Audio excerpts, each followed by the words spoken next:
Olá, meus irmãos, graça e paz. Essa é a nossa EBD online. Nós estamos estudando o livro de Wayne Grudem, As Bases da Fé Cristã, e são os 20 fundamentos que todo cristão precisa entender. E nós estamos na lição 10.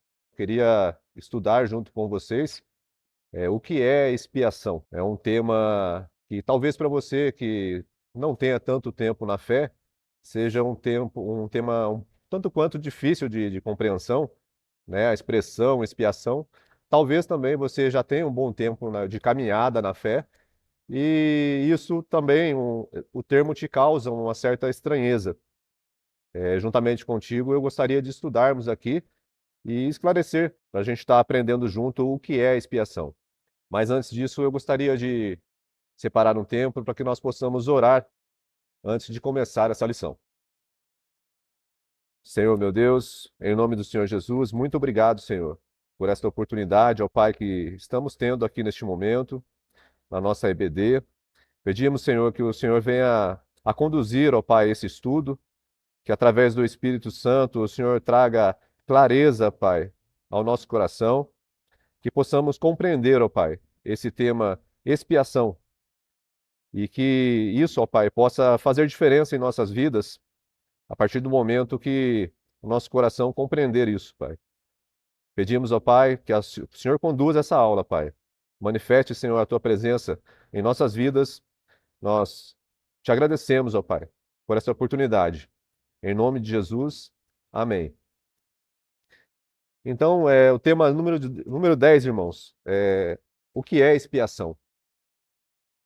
Gostaria de, para começar essa lição, estar lendo juntamente com os irmãos. Se vocês estiverem aí também, juntamente aí, nosso pastor gosta de que nós usemos essa Bíblia de papel, né? Para que nós nos acostumemos, né, a manuseá-la, a fazer as nossas anotações, para quando nós estivermos passando novamente por um determinado versículo, a gente já saber que a gente estudou e ter lembranças, né, acerca daquilo que a gente já estudou. Então, o texto que é de fundamental importância aqui para a nossa compreensão dos nossos estudos, para começar, se encontra em Mateus, capítulo 1, verso 21.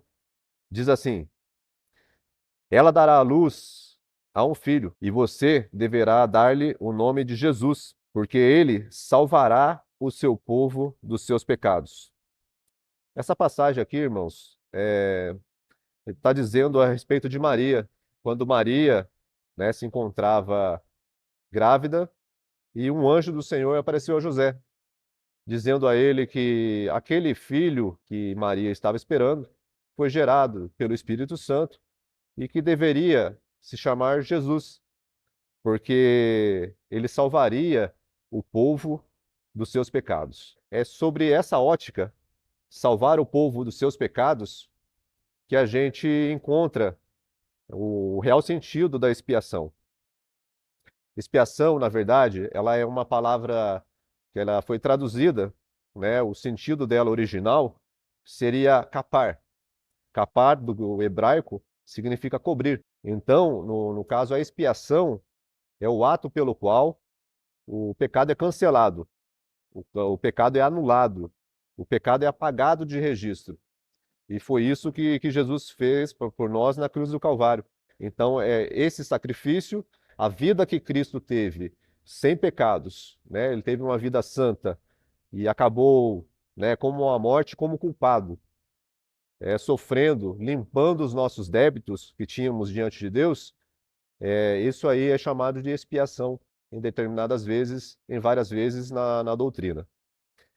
Nós vamos estudar aqui alguns tópicos e E está dividido, né? O Wayne Grudem ele dividiu o estudo desse tema, a causa da expiação, a necessidade da expiação, a natureza da expiação e o resultado da expiação. A causa da expiação. Como nós já estudamos aqui anteriormente, com relação ao pecado, com relação ao homem, nós sabemos que nós somos pecadores. Nós já vimos isso aqui e que todos somos pecadores. Davi, no seu Salmo, de número 51, verso 5, Davi disse assim: sei que sou pecador desde que nasci, desde que me concebeu a minha mãe. Romanos 3:23 diz: pois todos pecaram e estão destituídos da glória de Deus. Romanos 6:23 diz também: porque o salário do pecado é a morte. Então, essa é a situação de nós sem Deus. A nossa situação é a situação de morte, de afastamento de Deus em razão do pecado. E a causa da expiação, ela na verdade ela tem duas causas. A primeira causa é o amor, onde a Bíblia diz que em João 3:16 diz assim: porque Deus amou o mundo de tal maneira que entregou o seu Filho unigênito para que todo aquele que nele crê não pereça, mas tenha a vida eterna. Então, Deus, ao nos olhar nessa situação, ele não quis que nós permanecêssemos nessa situação e enviou o seu Filho para que, através da expiação feita por ele, nós pudéssemos se achegar novamente a Deus. Então, é o amor de Deus, uma das causas. Mas tem a outra causa também, a causa da justiça de Deus. Porque os pecados cometidos desde Adão até nós, até os dias de hoje, eles precisavam de alguma forma serem punidos. Porque Deus é justo, Deus é amor, mas Deus também é justiça. Deus, ele não tolera o pecado. Nós, ao pegarmos as Escrituras e realizarmos um estudo completo dela, nós vamos ver que, na verdade, Deus odeia o pecado. Desde a antiguidade, a gente pode estar analisando e vendo que o pecado sempre foi punido, mas ele não foi punido ainda de forma completa. A gente vê Deus destruindo cidades, nações inteiras no Antigo Testamento por conta do pecado. Na verdade, Deus se ira com relação ao pecado. E esses pecados cometidos desde Adão até nós, até os nossos dias de hoje, eles precisavam ser punidos de alguma forma. E essa justiça de Deus, ela é completa, né? Ela é plenamente realizada na cruz do Calvário. Deus, ele é santo e não tolera o pecado. A necessidade da expiação. Por que que é necessário a expiação? Na verdade, Deus, ele não nos deve nada. Não tinha obrigação nenhuma em nos salvar. Mesmo assim, ele escolheu nos salvar. Então é através da graça de Deus. O plano de salvação, ele não foi uma decisão momentânea. Quando Cristo estava aqui conosco, quando estava aqui na terra, com os seres humanos, né, no tempo antigo, com o povo de Israel, e por conta que ele já ia morrer ali mesmo, Deus não decidiu momentaneamente pegar os pecados, já que vai morrer, eu vou colocar os pecados do povo em cima dele. Não, o plano da salvação, ele foi se desenhando e foi se mostrando nas Escrituras, desde Moisés até a vinda de Cristo. E isso a gente pode estar vendo, né, em Lucas capítulo 24, versos 25 e 26, ele disse assim: como vocês custam a entender e como demoram a crer em tudo o que os profetas falaram? Não devia o Cristo sofrer essas coisas para entrar na sua glória? Então Jesus já sabia e ele cobrou também do povo que analisasse tudo o que os profetas já tinham dito a respeito dele, que ele já estava ali realmente para realizar essa expiação, para passar por esse sofrimento, para que a expiação fosse realizada através dele. Isso mostra que o plano de salvação, na verdade, como eu falei, teríamos acesso a Deus. Porque a Bíblia, como nós já vimos aqui nos versículos, ele nos afasta de Deus. Porque ao pecar também no Éden, a humanidade representada em Adão, ela começa, né, desde Adão, foi criado, e nós fomos gerados a partir de Adão. Então nós já somos gerados já com esse defeito, com essa tendência pecaminosa, com essa natureza pecaminosa. Então nós já começamos, na verdade, a nossa vida aqui em débito com Deus. Ninguém tem crédito com Deus. O único que tem crédito com Deus é Cristo. E é através dele que nós nos achegamos a Deus. Isaías 53:6 diz assim: todos nós, como ovelhas, nos desviamos, mas cada um de nós se voltou para o seu próprio caminho. Mas o Senhor fez recair sobre ele a iniquidade de todos. Quando olhamos Cristo, vemos Deus punindo os nossos pecados para que nós pudéssemos ser beneficiados. Então, em Cristo, houve a punição que seria para cada um de nós. Cristo suportou tudo isso. Isaías 53, verso 5 diz: mas ele foi transpassado por nossas iniquidades, foi esmagado por causa de nossas iniquidades. O castigo que nos trouxe a paz estava sobre ele, e pelas suas feridas fomos curados. Talvez a gente possa estar, de repente, perguntar e imaginar, ou você pode estar se perguntando, mas por que seria necessário isso se Deus é bom?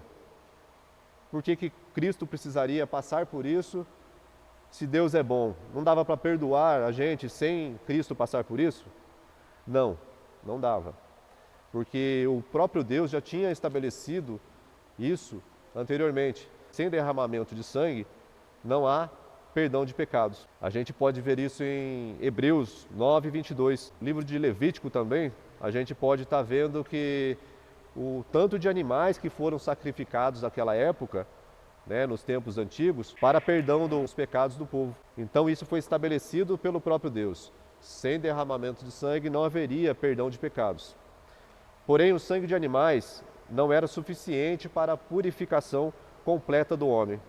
O sacrifício de animais só acabava, na verdade, empurrando para frente, como se desviasse a ira de Deus naquele momento, empurrando o débito mais para frente. Então nós temos aí dois textos bíblicos que fazem essa comparação de como era a expiação através do sangue dos animais no Antigo Testamento, com o Novo Testamento, quando Cristo veio fazer a expiação completa pelos nossos pecados.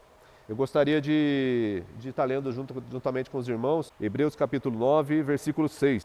Diz assim: estando tudo assim preparado, os sacerdotes entravam regularmente no lugar santo do tabernáculo, para exercer seu ministério. No entanto, somente o sumo sacerdote entrava no lugar santíssimo, apenas uma vez por ano, e nunca sem apresentar o sangue do sacrifício, que ele oferecia por si mesmo e pelos pecados do povo que havia cometido por ignorância. Dessa forma, o Espírito Santo estava mostrando que ainda não havia sido manifestado o caminho para o lugar santíssimo, enquanto permanecia o primeiro tabernáculo.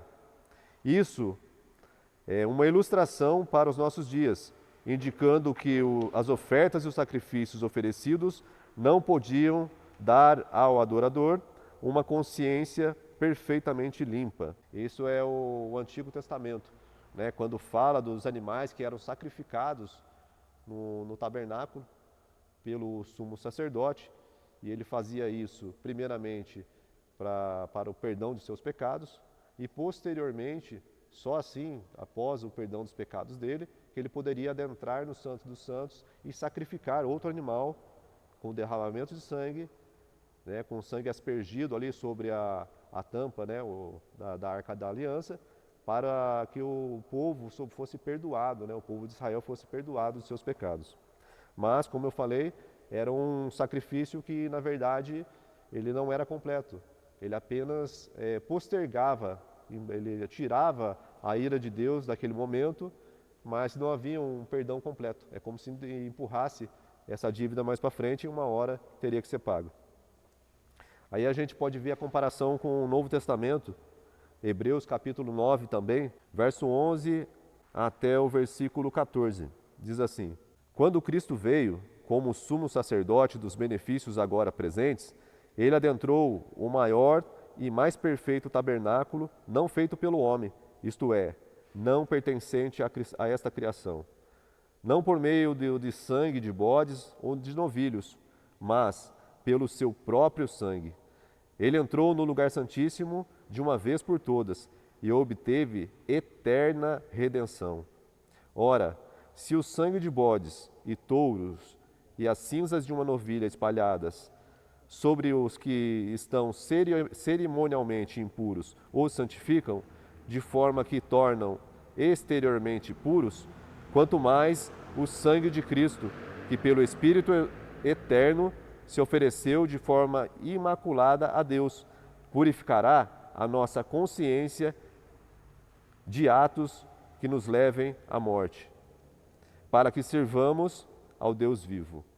Então nós podemos ver aqui que o sacrifício de Cristo ele é completo, né? Ele faz esse perdão, essa transformação interna, externa e internamente. Então, um sacrifício verdadeiro, um sacrifício plenamente que consegue satisfazer a justiça e o amor de Deus em nossas vidas. Todos nascem, na verdade, como eu falei, o caminho natural do homem, sem essa expiação, o caminho natural é o inferno. Nós nascemos já aqui por conta do pecado original, já caminhando para o inferno, e se não houver essa expiação de Cristo, com nós nos rendendo a Ele como Senhor de nossas vidas, se essa expiação ela não for agarrada, abraçada por nós, o nosso destino é o inferno. Então, a expiação é extremamente fundamental, né, para a redenção do ser humano. A natureza da expiação. A salvação, na verdade, a salvação não é parcial, né, mas é uma salvação completa. Cristo pagou pelos nossos pecados e nos garantiu um novo estilo de vida. Nos beneficiamos da vida santa que Cristo teve.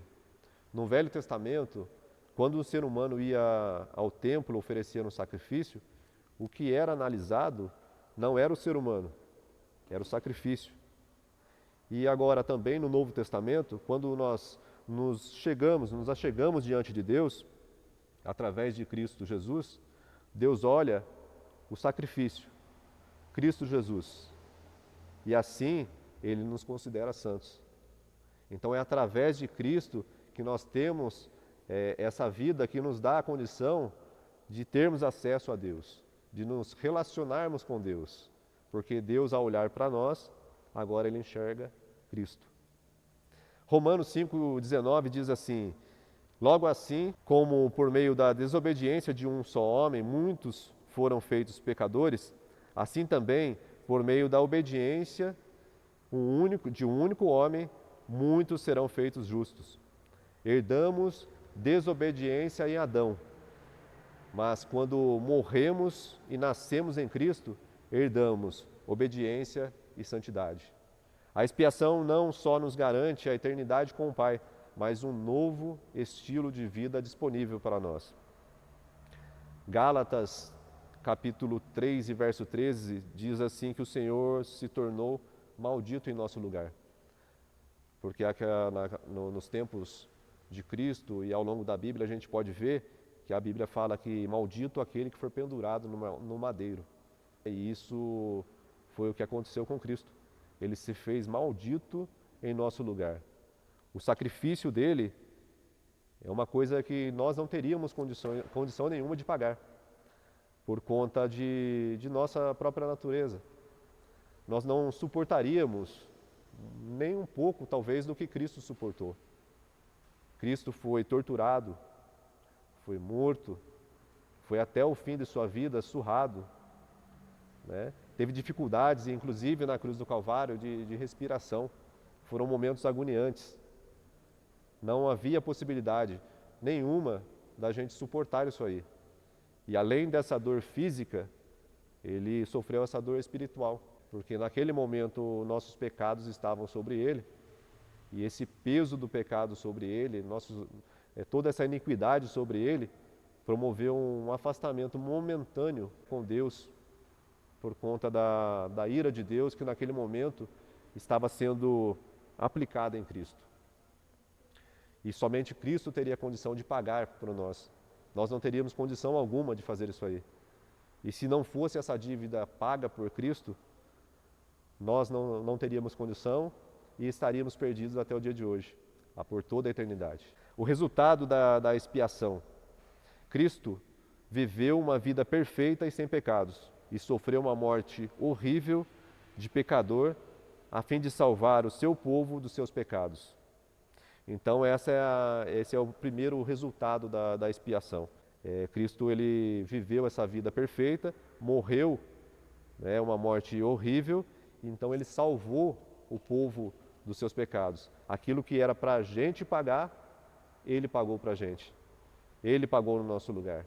Esse é um dos resultados da expiação. Ele pagou o castigo que nós merecíamos por conta dos nossos pecados, suportando a ira que merecíamos suportar. Colossenses 1 e 13 ainda, ele traz mais um resultado dessa expiação. Pois ele nos resgatou do domínio das trevas e nos transportou para o reino do seu Filho amado. E podemos agora usufruir desse relacionamento com Deus. Então, se antes éramos escravos do pecado, através desse sacrifício de Cristo, nós somos transportados do reino de pecado para o reino de justiça, do reino das trevas para o reino de Deus, o reino da luz. E através disso nós temos comunhão com Deus hoje.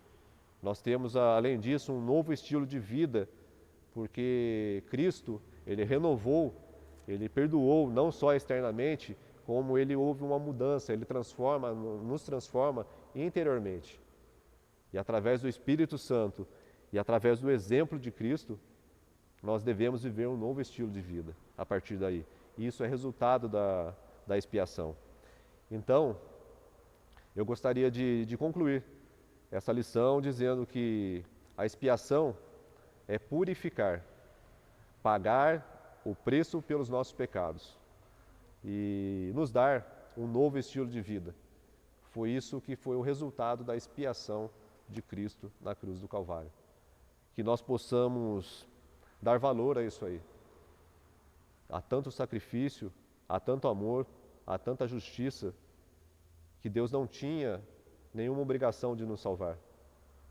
Deus, por amor e por justiça, Ele fez isso pela graça, e que possamos manifestar, ser gratos a isso aí.